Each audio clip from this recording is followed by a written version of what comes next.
I'm gonna give you the 4 best core exercises that you can use today, and we're gonna start right now. One of the biggest things that I saw when I was at the Paris Olympics coaching was that seeing athletes with their absolute shredded abs, okay, and their incredible ab strength. One of the big factors that I noticed was watching someone like a speed climber be able to do weighted pull-ups, be able to do one arm pull-ups with that perfect tense trunk. Okay, and one of the other factors too is watching the jumper, seeing someone like Thea Lafond, who's absolutely chiseled through her core, execute high speed movements and be able to do those high speed movements and be as stable as possible.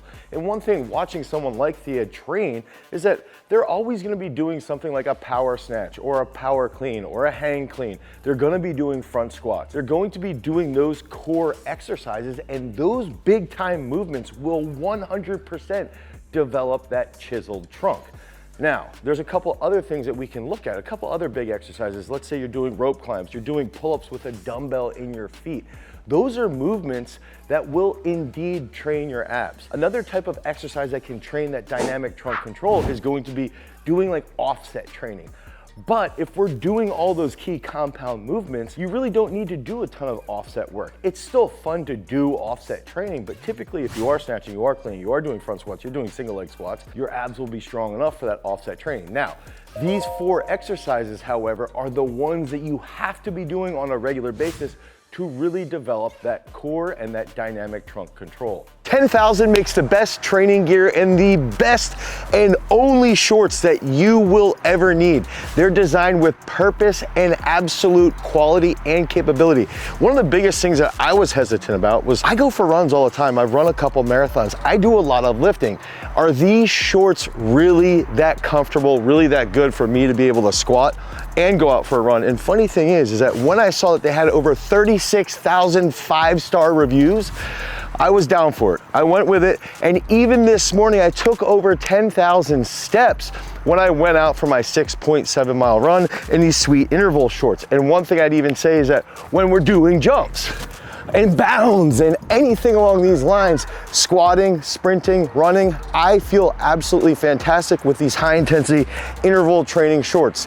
They move well, they breathe well, they're absolutely fantastic, and they're unbelievably comfortable. If you're looking to upgrade your training gear, try 10,000 and we're gonna give you 15% off your first order. All you've gotta do is go to 10,000.cc/GarageStrength15 to get their premium training gear. That's 10,000, TENTHOUSAND.cc/GarageStrength15, GarageStrength15 to get 15% off when you use our code.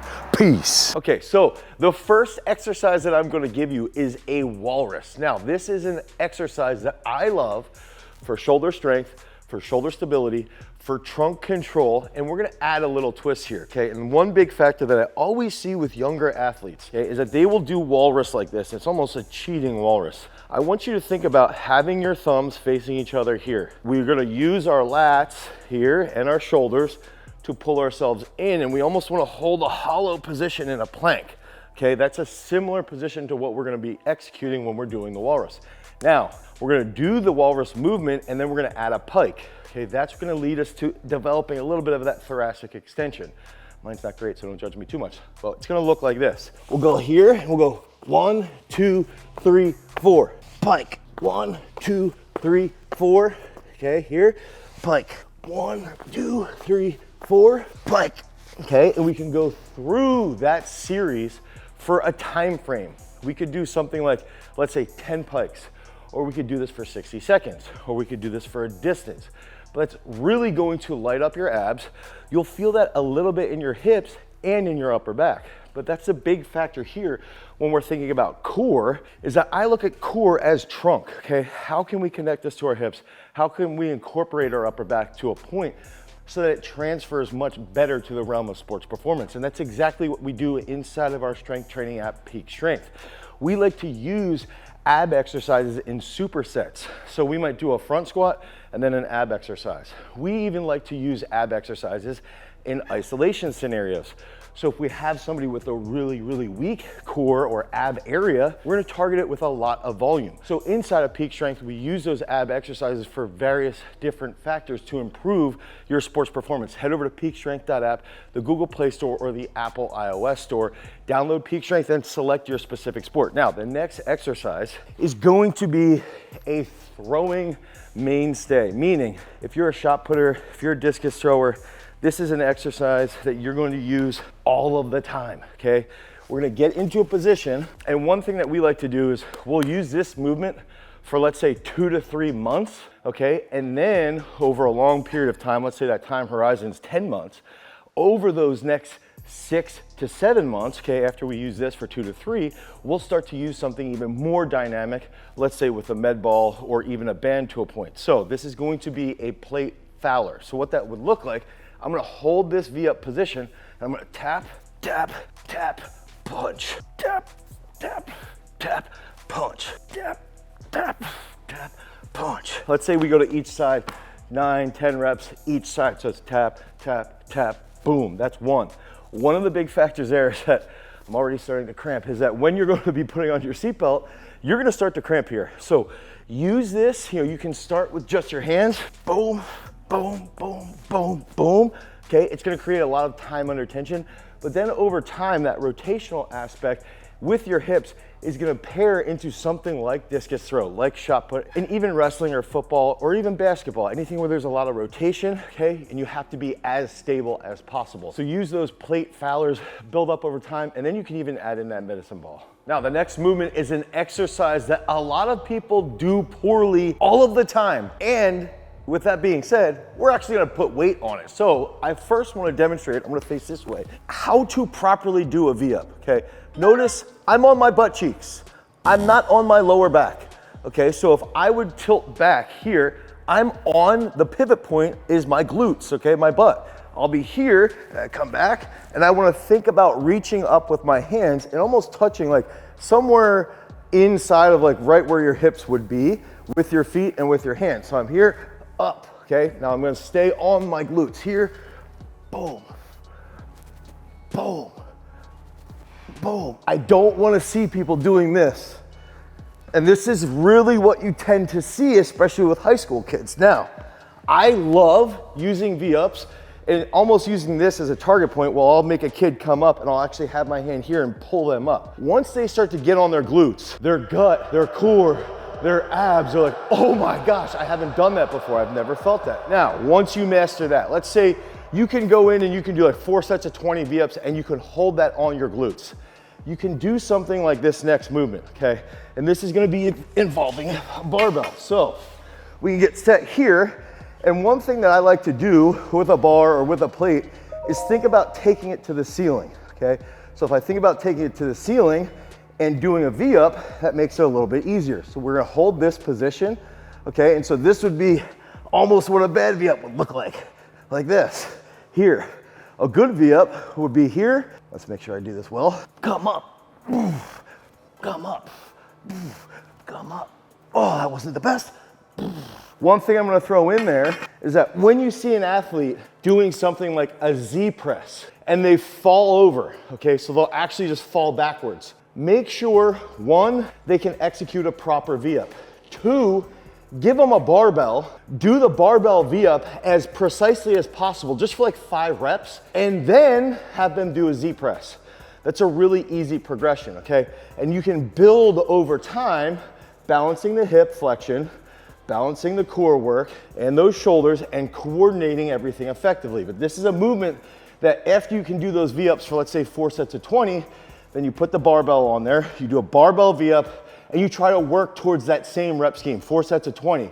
And when you can do that, you're gonna notice that your front squat's better, your clean's better, and ultimately your Z press becomes much more effective. Now, one more exercise that I'm gonna share with you is literally my favorite all-time core exercise. We've done it in the past, and I've seen a lot of people on Instagram doing this poorly. So I'm gonna cover this next key exercise, and it's probably the #1 ab exercise that we also use inside of Peak Strength. Okay, so this last ab exercise I learned from one of my good friends, Jason Kusick, who runs Ironclad Strength Training. Now, what he taught me about this is that if you have an athlete who has like that crazy anterior pelvic tilt, okay? And a lot of athletes have that, and there's a lot of videos on YouTube that talk about solving the anterior pelvic tilt and they don't even use this movement. So I'm always a little hesitant on those videos, and maybe I should make one of those myself. Now, this movement teaches you how to hold a hollow position. And when we can consistently execute the hollow position, typically we'll see over a long period of time, back pain will start to go away. Okay, so that's a really, really big key component behind trunk control. And I even think if you have athletes doing jerks or push presses, anything like that, if your athletes are athletic enough and you're a good enough coach to actually use those movements, that's what we'll see those exercises also improve. So it's gonna look like this, all right? I'm gonna get set into a position here, and I wanna think about not being able to put my hand through my lower back. Some athletes with a bad pelvic tilt, I can't even do it, will be able to reach through, almost fell over, will be able to reach through here, okay? Now, that doesn't mean you're a bad athlete. Simone Biles has an anterior pelvic tilt, and she's probably the most athletic woman on the planet, okay? So it's okay if you have that. Now, if it's causing back pain, there's things that you should be doing to alleviate that back pain. If it's not, I still think you should address it a little bit. Okay, so we'll get set into the position here, all right? And I'm gonna go up like this. I'm gonna come down, and when I go down, I wanna think about pushing my belly button down into the freaking bench nice and hard here without having that arch. Because what happens is if I have my arch here, that's when I can sneak my hands through. Okay, so I wanna go up, down, and I wanna push, push, push through that hollow position here, back up. Push, push, push, push, push that abs down. Push the abs down, back up. Okay, push those abs down. And it's almost, what's cool is that when you're doing this, you almost start to feel your glutes start to fire. Your upper back starts to get a little bit more triggered to actually be more active. And the individual athlete, in most cases, okay, will actually become more coordinated in their trunk. So then they start to have better trunk control.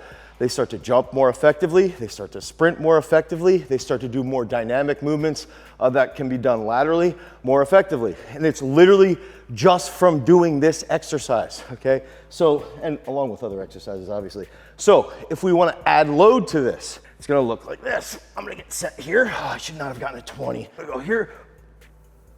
Ooh, come on.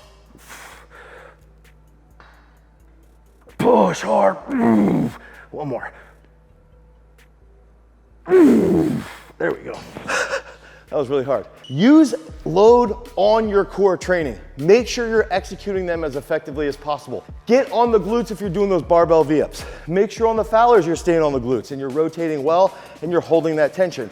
When we're doing the walrus, feel the upper body, the T-spine, and what that feels like through your hips as you're working through those positions. And then ultimately, ironclad abs. I call these, hit these for, let's say 3 sets of 17 with no weight. Put some load on there, 2 sets of 5 to 7 reps. That's gonna strengthen your core like no other. Because remember, freaks, if you wanna become a champion, you've always gotta cultivate your power. Peace.